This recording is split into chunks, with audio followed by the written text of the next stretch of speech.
আসসালামু আলাইকুম রহমতুল্লাহি ওয়া বারাকাতুহু। আপনারা সকলে কেমন আছেন?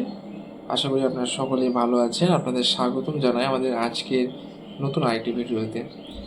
অলরেডি আপনারা বুঝে গেছেন যে আমরা কোন জিনিসটা নিয়ে কথা বলতে চলেছি, কোন টপিক নিয়ে আলোচনা করতে চলেছি।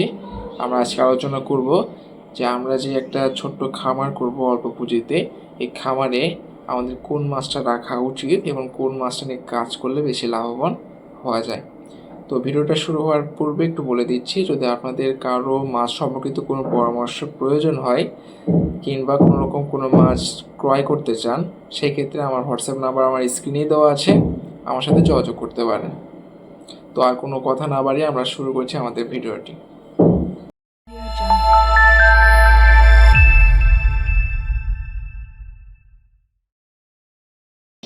তো আমরা কিন্তু আমাদের আগের ভিডিওতে আমাদের যে আমরা ব্যবসাটা শুরু করছি রঙিন মাছ নেই, ব্যবসাতে আমাদের প্রথমে কি করতে হবে, তারপরে কি করতে হবে, এটা নিয়ে আলোচনা করেছিলাম।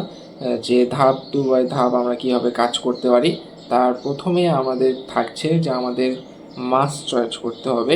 মাছ বলতে আমাদের ফিশ বলতে আমাদের যে টাইপগুলো রয়েছে, আইটেমগুলো রয়েছে, যেমন গাপ্পি রয়েছে, বেটা ফিশ রয়েছে। অনেকে বেটা মনে করবে যে এটা কি নতুন মাছ, আসলে এর বেটাই মানে ফাইটার ফিশ। যাই হোক, ফাইটার ফিশ রয়েছে, শিম রয়েছে, লবস্টার রয়েছে, মলি রয়েছে, জেব্রা রয়েছে, আরও এক্সট্রা ফ্লাওয়ার টারহন, এগুলো অনেক এক্সপেন্সিভ হয়ে যায়। এখন আমাদেরকে সর্বপ্রথম মাথায় রাখতে হবে অল্প পুঁজি, ছোট্ট পুঁজি। কারণ আমি আগেও বলেছি, আবারও বলছি যে আমরা বেশিরভাগই হচ্ছি ব্যাচলার অথবা হচ্ছে আমরা স্টুডেন্ট। কারণ আমাদেরকে মিনিমাম 2 থেকে 3 হাজারের মধ্যে সব কিছু ক্লিয়ার করতে হবে। তো প্রথমে আমাদের যে মাছটা আর কি চয়েস করতে হবে, সেই মাছটা যাতে অল্প প্রাইসে একটু বেশি পরিমাণ কেনা যায় এরকম একটা রেঞ্জে রাখতে হবে, এরকম একটা মাছ আমাদের সিলেক্ট করতে হবে। এখন ফাইটার ফিশের কথায় আসি। ফাইটার ফিশ কিন্তু আসলে, যদি আপনাদের অনেকেরই ফাইটার ফিশ পছন্দ, আমিও জানি, ফাইটার ফিশের যেটা সবথেকে বড় সমস্যা, এটা কিন্তু ডাইরেক্ট বেবি দেয় না, এটা হচ্ছে ডিম থেকে বাচ্চা করা লাগে। আর এটার ব্রিডিং প্রসেস অনেক হার্ড। ইনশাল্লাহ আগামীতে কোনো একটা ভিডিওতে আপনাদেরকে আমি ব্রিডিং প্রসেসটা দেখাই দিব। আর অলরেডি অনেক ভিডিও আছে ইউটিউবে, সো সমস্যা নাই, আপনারা এখন বর্তমানে ওখান থেকেও দেখে নিতে পারেন। তবে এটা প্রচুর হার্ড, ঠিক আছে? প্রচুর হার্ড মানে একদমই হার্ড বলা যায় না, তবে এখানে অনেক কিছু বিষয় আছে যেটা আমাদের পক্ষে, যারা প্রথম আমরা করবেন তাদের পক্ষে কিন্তু এটা সত্যি অনেক কঠিন হয়ে যাবে।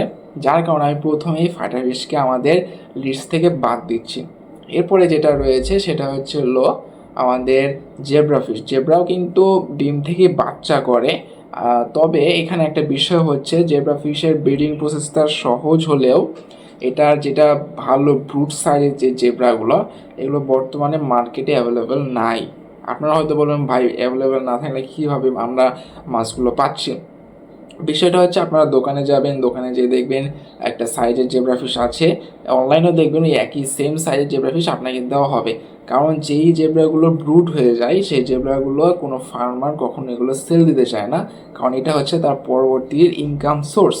আর অবশ্যই আপনিও চাইবেন না আপনার ইনকাম সোর্সটাকে আপনি সহজেই কারো কাছে সেল দিয়ে দিতে। কারণ একটা জেব্রা থেকে মিনিমাম 40 পিস 50 পিস জেব্রা যদি তিনি বড় করতে পারে, তৈরি করতে পারে, সেক্ষেত্রে দেখা যায় 500 থেকে 600 টাকা লাভ হয়ে যাচ্ছে তার একটা জেব্রা ফিশে, তাও মিনিমাম 1.5 থেকে 2 মাস পর পর। সে কিন্তু চাইবে না এটা সেল দেওয়া। এখন আপনি এটা খুঁজেও পাবেন না, দেখা যাবে একটা এমন কাস্টমারের কাছে, সেলারের কাছে চলে গেছেন যে ব্রুড বলে আপনাকে নিউ অ্যাডাল্ট সাইজের একটা মাছ দিয়ে দিল। এই ক্ষেত্রে কিন্তু আপনি প্রথমে লসের সম্মুখীন হবে। লস বলতে তেমন না, তবে আপনাকে আরও খাওয়াতে হবে, পড়াতে হবে, দেন তারপরে আমরা ট্রাই করব আমরা আনার 7 থেকে 14 দিনের মধ্যেই যাতে বাচ্চা পাই এমন মাছ নিয়ে কাজ করেন। এর মধ্যে আরেকটা আমরা কিন্তু মাথায় আসতে পারে, সেটা হচ্ছে মলি। মলির ক্ষেত্রে একই বিষয়। আপনারা হয়তো বা জানেন যে রেডিয়াম মুন্টেল যে মলিটা রয়েছে, এটার বহু চাহিদা রয়েছে বর্তমান বাংলাদেশে। আমার জানা মতে এত বড় সাইজের রয়েছে, আমাদের ফার্মে রয়েছে এত বড় সাইজের, ঠিক আছে? এত বড় সাইজের, এর থেকে হয়তো একটু ছোট হতে পারে হালকা, তবে এরকম সাইজেরও কিন্তু রেডিয়াম মন্টেল বেলুন মলি রয়েছে, যেটা প্রত্যেকবারে মিনিমাম আপনাদের 60-70 পিসের মতো বাচ্চা কালেক্ট করতে পারি আমরা এটা থেকে। এখন একজন ফার্মার কখনোই এত বড় একটা ব্রুট সাইজের কিন্তু মলে মাছ আপনাকে দিবে না। সেক্ষেত্রে আপনি দেখবেন আপনি বাজারে কিন্তু এরকম সাইজের মলি পাবেন, আর এইরকম সাইজের মলি থেকে বাচ্চা কালেক্ট করতে করতে আপনার 2 থেকে 3 মাস টাইম লেগে যাবে, যেটা সত্যি কথা। একজন খামারের জন্য যারা নতুন উদ্যোক্তা তাদের জন্য এটা সত্যি অনেক কঠিন একটা বিষয় হয়ে যাবে। এরপরে যেটা হচ্ছে আমাদের তালিকাতে আরেকটা রয়েছে, সেটা হচ্ছে শ্রিম্প। হ্যাঁ, আপনারা চাইলে শ্রিম্প করতে পারেন। একটা নতুন বিজনেস আইডিয়ার মধ্যে শ্রিম্প অনেকটাই কার্যকরী। কেন বলছি, কারণ একটা সিম যদি আপনি একবার টিকায় নিতে পারেন, এই সিমটা আপনাকে মিনিমাম প্রচুর পরিমাণে বাঁচিয়ে দিবে, আর যেখানে টিকে যাবে সেখানে প্রচুর পরিমাণে আপনি পাবেন। আমরা সিম নিয়ে একটা ডেডিকেটেড ভিডিও বানাবো, এটা ভিডিওটা থাকবে জাস্ট সিম নিয়ে, আমরা কি সিম নিয়ে কাজ করতে পারি, সিম থেকে কীভাবে আমরা আয় করতে পারি, এটা নিয়ে একটা ভিডিও থাকবে। অ্যান্ড সাথে আমাদের যেটা শীতকালীন একটা ভিডিও, এটা খুব শীঘ্রই আসবে, যে শীতে কীভাবে মাছ আপনারা টিকাবেন, এই সব কিছু নিয়ে এটার ভিতরে কিন্তু সিম রিলেটেড ভিডিও থাকবে। এখন আমরা শিম, মলি, তারপরে হচ্ছে জেব্রা এগুলো বাদ দিলাম। ফ্লাওয়ার হর্ন, মনস্টার ফিশ এগুলো একটু এক্সপেন্সিভ হয়ে যায়, এবং সাথে সাথে এগুলোর ব্রিডিং প্রসেস বেটা ফিশের থেকে অনেক হার্ড হয়, যার কারণে আমরা সকলেই খুব তেমন একটা সফল হতে পারবো না। এখন আমাদের যেটা করতে হবে, সব থেকে গুরুত্বপূর্ণ মাছটা নিয়ে কাজ করতে হবে। আমার কাছে সব থেকে বেস্ট একটা মাছ, সেটা হচ্ছে গাপ্পি ফিশ। আপনারা হয়তো বা গাপ্পি ফিশ সম্পর্কে জানেন, মিক্স গাপ্পি জানেন, রেড মস্কো জানেন, ব্ল্যাক মস্কো জানেন, অনেক ধরনের মাছ জানেন। আমাদের একটা ডেডিকেটেড ভিডিও থাকবে এর সামনেই, আমাদের যে প্লে লিস্টটা রয়েছে প্লে লিস্টেই দেওয়া হবে, হয়তো বা 3 নাম্বার ভিডিও অথবা 4 নাম্বার ভিডিওতে দেওয়া হবে, যে আমরা কি কি প্রজাতির গাপ্পি আছে বাংলাদেশে অ্যাভেলেবেল, সেটা নিয়ে একটা ভিডিও থাকবে, এবং ওটাতেই আমরা বলে দিব যে আসলে কোন মাছটার কেমন প্রাইস, এবং এই মাছটা ক্রয় করে আপনি কীরকম প্রফিট করতে পারবেন, এবং কোন মাছটা, কোন গাপ্পি মাছটা নিয়ে কাজ করা উচিত, কোনটা নিয়ে করা উচিত না। এখন বিষয় হচ্ছে গাপ্পি কেন আমি রেখেছি। গাপ্পির একটা জিনিস হচ্ছে, অনেকে গাপ্পি টিকাতে পারে না, এটা আমি জানি, তবে আমাদের যেই ফুল প্লে লিস্টটা রয়েছে এখানে সব কিছু বলে দেওয়া হবে। ইনশাল্লাহ আপনার গাপ্পি মাছ মারা যাবে না, বাচ্চা ঠিকঠাক মতো দিবে, সব দিক থেকে বেস্ট। গাপ্পি মাছটা রাখার কারণ হচ্ছে, বর্তমানে গাপ্পির চাহিদা কিন্তু প্রচুর পরিমাণে। হ্যাঁ, গাপ্পি সহজে বাচ্চা দেয়। দেখা যায় আপনি যদি একটা ভালো জায়গা থেকে ভালো মাছ কালেক্ট করতে পারেন, খুব অল্প প্রাইসে 5 জোড়া মাছ যদি কালেক্ট করতে পারেন, আমি বলবো আপনাদের টার্গেট দিব যে 5 জোড়া মাছ কেনাই উচিত, এর থেকে বেশি নেওয়া উচিত না। এক জাতের 5 জোড়া অথবা 2 জাতের 5 জোড়া, এর থেকে বেশি না নেওয়া বেটার। তবে ট্রাই করবেন যাতে এক জাতের মিনিমাম 3 জোড়া মাছ ক্রয় করার এক্ষেত্রে, এবং ভালো সাইজের, ভালো দেখতে এবং একটু লোডেড থাকে যেন, এইরকম মাছগুলোকে আপনারা একটু ক্রয় করার চেষ্টা করবেন। আর যেহেতু বেশিরভাগই আমরা কুরিয়ারে পাঠাই, আপনারা একটু চেষ্টা করবেন ফুল লোডেড মাছ না দেওয়ার। এক্ষেত্রে ফুল লোডেড ফিমেল কিন্তু মারা যাওয়ার চান্স থাকে, লাস্টে অনেক বড় সমস্যা হয়। একই তো আমি যখন আপনাকে ফুল লোডেড দিব, আমি যেখান থেকে বাচ্চা পেতাম সেখান থেকে আউট হয়ে যাবে।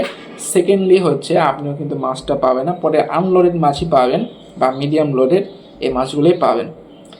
এটার একটা কারণ হচ্ছে যে, এটা আর কি পেটের ভিতরে যখন বাচ্চা থাকে, এমনিতেই মাছটা স্ট্রেসের ভিতরে থাকে, তার উপরে যখন এটা আবার কুরিয়ারের মাধ্যমে দেওয়া হয় তখন তো আরও স্ট্রেস ফিল করে, তখন মাছটা মারা যায়। গাপ্পি ফিশে আরেকটা বড় সুবিধা হচ্ছে যে, ধরে নেন আপনি 5 জোড়া গাপ্পি ফিশ নিয়ে আসলেন, বাই এনি চান্স আপনার হচ্ছে হলো 1-2 জোড়া মারা গেল, এবং মারা যাওয়ার পূর্বে প্রত্যেকটা মাছ যদি আপনাকে 15 পিস করেও বাচ্চা দিয়ে যায়, বা 20 পিস করেও, তাহলে 5 জোড়াতে আপনি 100 পিসের মতো বাচ্চা পাচ্ছেন। এখন আপনার যদি এই 5 জোড়ার মধ্যে প্রথম দিকে মানে টিকাতে টিকাতেই দেখা গেল যে 4 পিস, 2 জোড়া মাছও মারা যায়, বা 3 জোড়া মাছও মারা যায়, তাহলে দেখা যাবে আপনার কাছে 4 পিস থাকছে, 4 পিস টিকে গেল, অ্যান্ড সেকেন্ডলি আপনার 100 পিস বাচ্চা হবে। আল্লাহর রহমতে এত বড় কিছু ভাবেন না, কারণ এই মাছগুলোর মধ্যে দেখা যাবে যে 20 পিস মিক্স গাপ্পি বের হবে। মিক্স বলতে কিছু কোয়ালিটি লেস থাকবে, এটা স্বাভাবিক বিষয়। 80 পিসের মতো আপনাদের কাছে থাকবে, 80 পিসের মধ্যে আমি ধরলাম যে 10 পিস মারা গেল, 70 পিস থাকলো। যদি আপনারা এই মাছগুলো একটু কম রেঞ্জেও সেল দেন, একটা লাভ উঠাতে পারবেন। যার কারণে আমি আপনাদেরকে বলছি গাপ্পি নিয়ে শুরু করাটা সব থেকে বেটার। তো আজকের ভিডিও এই পর্যন্তই। আমাদের যেই প্লেলিস্টটা চলছে, প্লেলিস্টের ভিডিও আমরা কিন্তু আস্তে আস্তে আপলোড করব, এবং হয়তো বা আগামীতে আমরা যে ভিডিওটা আপলোড করতে যাচ্ছি সেটা হচ্ছে নতুন স্ট্রেন যেভাবে আমরা তৈরি করব, এটারই একটা ভিডিও আমরা আপলোড করব। আর আমাদেরও তো ওই ভিডিওটাও আর কি চালু রাখতে হবে, ওখানে আপনারা জানতে পারবেন কীভাবে নতুন জাত আমরা তৈরি করতে পারি। তো যদি ভিডিওটা কোনো জায়গাতে আপনাদের ভালো লেগে থাকে বা হেল্পফুল মনে হয়, তাহলে অবশ্যই সাবস্ক্রাইব করে বেল নোটিফিকেশন অল সেট করে দিবেন। আর হ্যাঁ, লাইকটা তো অবশ্যই করবেন, কমেন্ট করবেন, যাতে আমরা পরবর্তী ভিডিওতে নিয়ে আসতে পারি। তো আজকে এ পর্যন্তই, সবাই ভালো থাকুন, আল্লাহ হাফিজ।